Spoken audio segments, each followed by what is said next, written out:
Welcome back this week. Here, part 2 on YouTube series of Leading Our Own Way. We're back with the Tessa Jetson, the beautiful Tessa Jetson. She is awesome. She's right. She just says it as it is, you know. But today's episode, we're going to be looking at rewiring the brain. This is where we really connect with neuroplasticity. Absolutely love it. And how she really gets people to think about rewiring the brain, the thought process. We touch on her acting career. We also look at a really important discussion of a big topic that part of her mission is getting people to break free from toxic relationships. Something I can definitely relate to, more of a workplace related subject, but angle is more around domestic violence and the things that she went through in her life as well. We talk about the night of terror and how that was a turning point for her. And we end the episode on finding refuge. It's a tough one, and she digs deep, and she doesn't normally really want to talk about these type of things because it's wiring the brain to go into a negative way, and she's all about moving forward. After all, she's the procrastinator buster. Tune in. Here we are with Tessa. So did you embed that into your life as a mother then? The traits that your mother had, that positive approach, that not, bad-mouthing your dad to you guys. Is that something that you also did as a mother? I 100%, because I 100% when I look back on it, because I've delved really deep on it, and 100% I know that. So for the ladies out there who are single mums, you can be a single mum. My children are go-getters. All my children are go-getters. They've all bought houses young, and I was a single mum, but I was a go-getter, and my mum was a go-getter, and so you can be a single mum, but you don't want to. And I know that for a fact. I just was a single mum, but just like my mum, I did all the sports and this and that, and did everything with my kids. And I also had my own ambitions. I got back into acting and modelling, and had my own dreams as well. But I was always there for the children and being a really fun sort of mum, like my mum was. Just always been involved in our life. We were my mum's life. She never, and one thing I'm very grateful, my mum never, ever, ever had a man in our house. Never, our whole life, there was never another man step in our house, no drinking or anything like that. So that's obviously a big part of it as well. Like, we never had fear. There was no one come in the house that was fearful or anything like that. So my children didn't have that either. You started things quite young. You said before you were running around town, you were doing all these business adventures, and you did things quite early on, and you started a family pretty young as well, didn't you? Yeah, I had my son Danny at 18 years old, and yeah, like I just as I finished my aerobics instructor certificate, and then after I had him, I still started my aerobics classes, and I love being a mum. I don't recall, because I know some people, you see. To me, it was like, I just found some photos just the other day. I posted one on social media that I love being a mum. It was fun. It was just really easy to me being a mum. It was a cool thing. I just loved him heaps. And It wasn't like a hard thing. I found it really easy being a mum for some reason. At 18?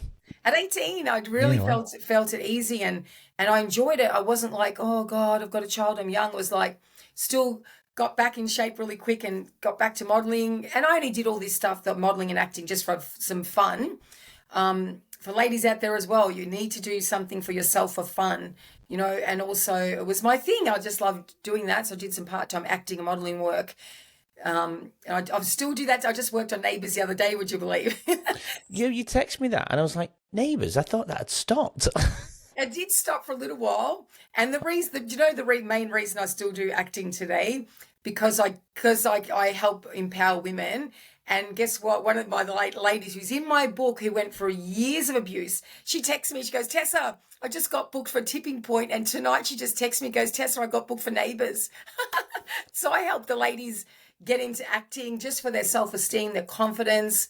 And to me, it's like when I was there the other day, I'm like, it is a fun thing. And so all these years later, I still do it for fun. And I've always had that in me, that you need to do something for your mental health for fun, as well as earning money and doing all these things. And that's obviously, because I started when I was 18, and all these years later, I'm still doing it. And I worked on a movie for 3 months last year. Actually, I was Leah Purcell's stand-in on The High Country.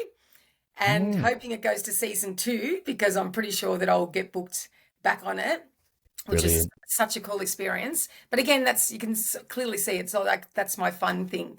And what is your fun out there? You've got to have a fun thing that you do for yourself besides Absolutely. paying the bills and all that sort of stuff. Yeah, absolutely. So you're saying I've got a cast of members, neighbours on my show? Yes. Yes. I mean, in England, that's all we did at dinner time, tea time. We'd be watching Neighbours at 5:30 on BBC One. Oh my God, Is it I've been BBC doing One? it that Yeah. long that I just found a newspaper reel that I just posted yesterday on my story that my friend Krista Vendy, we did modelling together. She played Tess in Neighbours, and I actually played a scene with Kylie Minogue. Ah, That's how long I've been. I actually played a schoolgirl on Neighbours when Kylie was in it, and Jason Donovan. I played in this scene. I got it. brilliant. I would have seen it because I remember watching Jason Donovan and Kylie when I was a little kid. But because in England it was on at lunchtime and then it was repeated at 5:30 before the 6 o'clock news. And then if you missed it, you could. I think there was a big episode all weekend at some point to catch up. And then when I moved to Australia, I was living in Elstonwick, and which is 15 minutes from Melbourne city centre. And Harold used to go in the same Coles. I was at Harold's the other day. That's where I filmed the scene.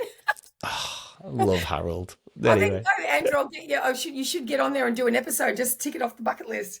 Hey, absolutely. If you can get me on, I've got you as a contact, mate. If you can get me on, thing as a weird English podcaster host on Neighbours, well, I'll do it. I definitely could. It's a real like my agent. Anyone I refer, she lets in. So because she knows that I'm going to refer reliable people that are going to turn up and all that sort of stuff. Just Oh, for there you fun. go. Yeah, There you I'll go. do it for fun. Yeah, I'm not going to get a career out of it or anything, but I'll do it for fun. Yeah. So being the young entrepreneur that you were, I mean, did that come from school? Where did that mindset come from? That skill? Did you? Yeah. Actually, in fact, funny you say that because I actually left school in year 8.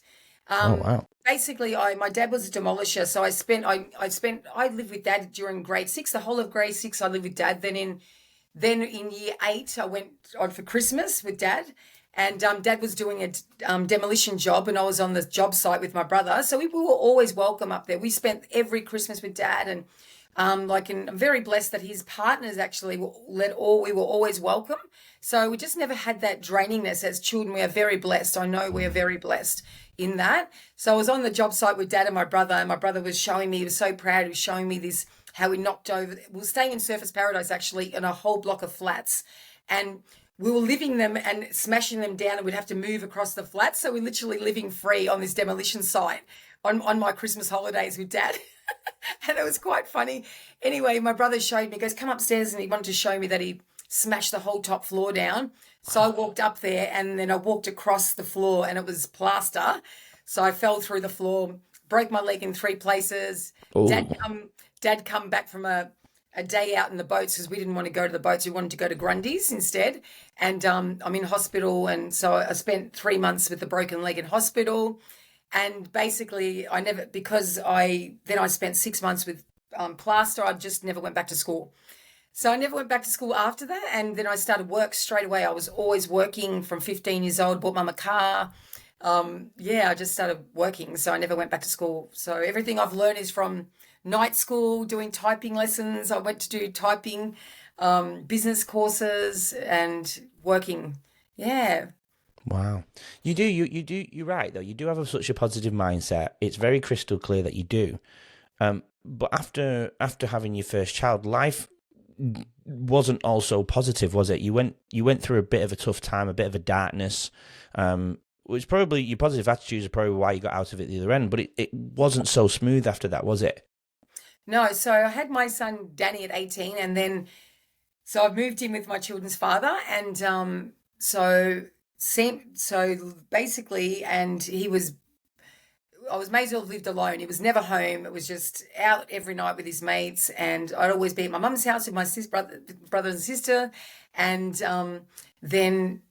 he was smoking drugs, and I'd be in the bedroom when he was home. It was with all his mates, and then I'm like, I'm not having this. This is not. I wasn't brought up like this. That's what I really recall. This is not the life I'm having, and I let him told him, and he just wasn't willing to change. So I got my own flat, and I moved out, and And then I was really happy actually, very happy in my own flat for my son. I remember clearly, remember we didn't have furniture. I had a little electric fridge, but I used to put music on and dance in the lounge room. I don't know why I thought of that the other day, that I didn't have much, but I was really happy because the photo come up and I'm like, why did you go back, Tessa? I did a post about it, and he come back and promised he'd change, and we moved to Queensland actually and bought a restaurant. When I was 21 years old, we bought a restaurant. So you moved up there together. You got back together, moved up there together for a change. To change, she promised me to change our life, and because of all his family owned restaurants, so we bought a restaurant up in Queensland for $18,000 actually in Paradise Point, and that was good. Like everything was okay. We bought the restaurant, and everything seemingly was good, and he did change, and then I got pregnant with my son Dylan, and then we decided to sell the restaurant, which we sold for about 60 grand back then, and bought the house that I'm in right now. And we bought this house for $118,000, the house I'm in, and come back to Melbourne. Well, everything basically went back to the same. And I remember having my son Dylan, which I don't even think he knows this, that Dylan, my sister was the first one at the hospital when he was born because his dad was out partying. So, and then my daughter Debbie was born. It was just, and then by the time I was 23, and then it just escalated. Just things just got really, it was just not just he ended up becoming a drug dealer. We having police raids on the house, guns, police axed the door down, and thought I was involved in all this. And then literally, so I left at 23 years old, and then. Yeah, then. So hold on. So by the age of 23, you've got 3 children. You've opened and sold a restaurant, moved to the side of Australia, and come back again. And then he's a drug dealer, and you're being raided. So it must be such a high, but then such a low. It was just so surreal looking back on it. Like, we've come back, and as soon as I got back to Melbourne, like back to church. I was taken because I raised my children in church and Sunday school, so my kids are going to Sunday school. I was a religious education teacher. My son Danny got enrolled at Northside Christian College, and so that's the life I was living. Then he decided to change his career at that point, unbeknownst to me at the start. Like I didn't know all this was happening. He was, weird things were happening, but he got into heavy drugs this time, not just smoking, and on top of that, started dealing it. So, we had raids on the house and numerous times, and then the final straw happened. Yeah, the final straw happened when I was 23, and then literally I'd had enough, and he promised he would leave, like I could stay in this house that I'm in right now, and he would leave me alone. I was done, and then one night I thought I was literally going to die. That I heard all this banging and axing, and I thought it was him breaking in because I was getting restraining orders at this stage. A lot of ladies don't realize that when you do leave, your life is in danger because they can, things can get escalate.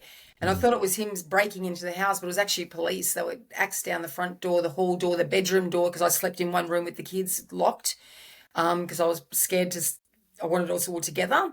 And and it was actually the police. They axed our bedroom door down. They had rifles, dogs, and handcuffed me, and my kids are screaming, and they thought I was involved in all this stuff, what he was involved in. And I'm like, I don't know what you're talking about. And that's when it really became clear that he was dealing the drugs. And then that was it. That was the final straw and I got my own place. And then this whole saga was 3 years of that sort of stuff, 3 years, till I ended up in a women's refuge at 26. It was getting my own house, him saying he was leaving, stalking me, sleeping in my roof, sleeping in the roof of the house, like you'd run from the house. When he finally found out where I moved to, and you run from your house into the car with the kids because you don't know where he is. And I had multiple restraining orders, but they did nothing back then. You'd ring the police, and you would ring the police. You're in your house, locked in one room, not this place when I got my own place, and you would hear him walking around in your house. And I would ring the police and say, someone's broken into the house. Can you please come? I would never say the fathers because they wouldn't come. And I'd say, someone has broken in the house. Can you please help me? I'm scared. And they would get there, find him in your house, who is not supposed to be there because he had a restraining order. And they would literally just put him outside, and then he would laugh. They would leave, and he would laugh, and then the final straw happened. Without going into too much detail, it's in the book. I don't want to. Basically, I woke up one night. I forgot to bolt myself in the room where I usually lock myself with the 3 kids, and I woke up all like I hadn't slept for days. I woke up tied up and everything, and like I really thought that was the end. Hold on. You woke up tied up.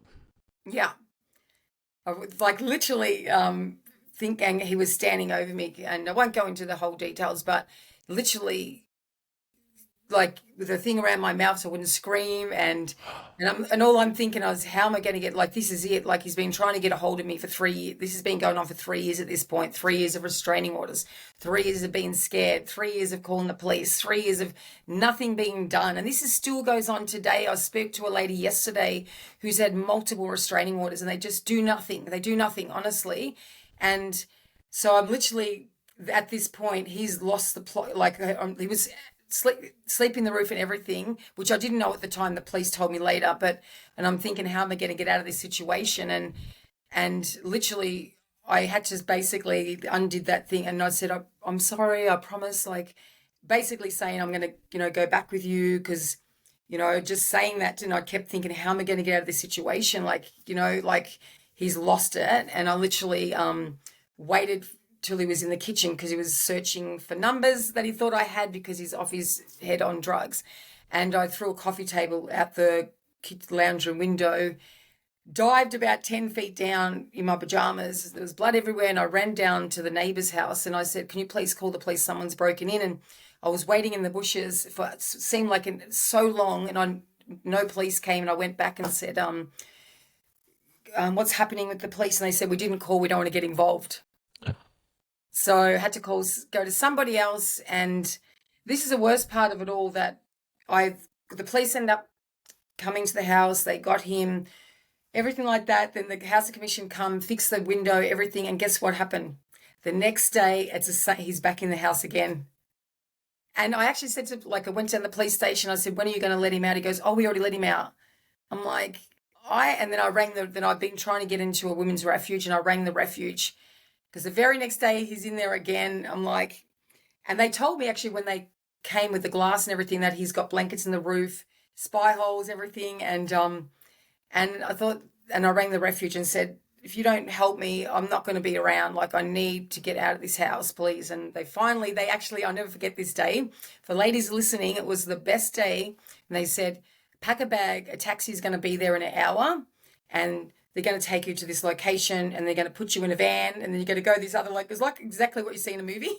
And we ended up way far away from, I didn't know where we were, and my life changed that day to it was like relief and happiness, and started rebuilding my life back to where I am today. And just being in that lady shouldn't have to live like that.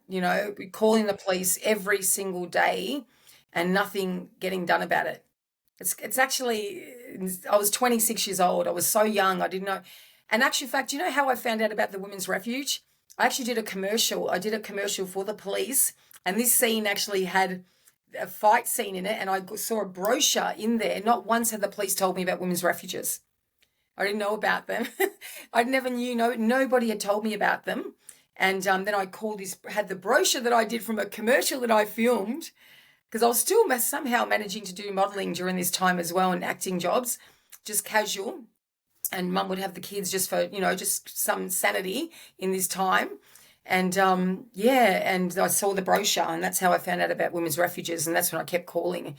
And then they finally said they'll take me. And that's when, from then on, I remember that going to the police station back then, that you'd go to the police station and you're fearing your life, and he would be told to be at the police station, the court, at the same time as you. Yeah. So you're running into the court, no police to look after you, and he's getting you before you go into the court. But this particular day, so I'm in a women's refuge going to the court. He's told where I am. He's allowed to turn up to defend himself after all that. But this time was different, because this time I had 4 or 5 ladies around me, and they said, Tessa, don't look up. And I'm going to cry even thinking about it, that they were there for the first time, not police, ladies, to say, to protect me from being scared, to get a restraining order. And I remember that day just feeling safe for the first time, and my life has moved on since then. Yeah, wow. So how long were you in the refuge for, the women's refuge? The women's refuge, so grateful, so grateful. I was a women's refuge for a few months, and then they got me emergency accommodation. And then they helped me get my own housing commission place. So the whole process probably was like a year, something like that. The emergency accommodation, getting then into my own place. Oh, the emergency accommodation actually was with a few ladies. That's right, because a lady contacted me recently to remind me, Tessa, that I was in the emergency accommodation with you. And all these years later, she said, "Do you remember me, Tessa?" She saw me on Facebook, and she went back. She went back from then, and her life's been a mess, and her son's an alcoholic. And I'm like, "What?" Did she told me? I said, "What happened to you?" Because she sneaked out of there. She goes, "I went back."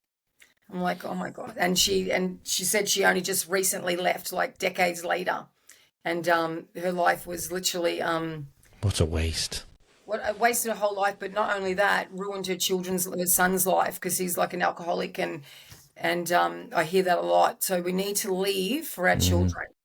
Yeah, yours is a prime example, and you're a prime example of what the right thing to do is under the circumstances.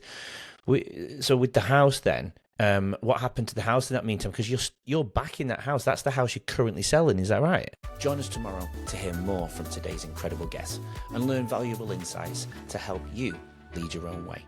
Don't forget to subscribe. We'll see you then.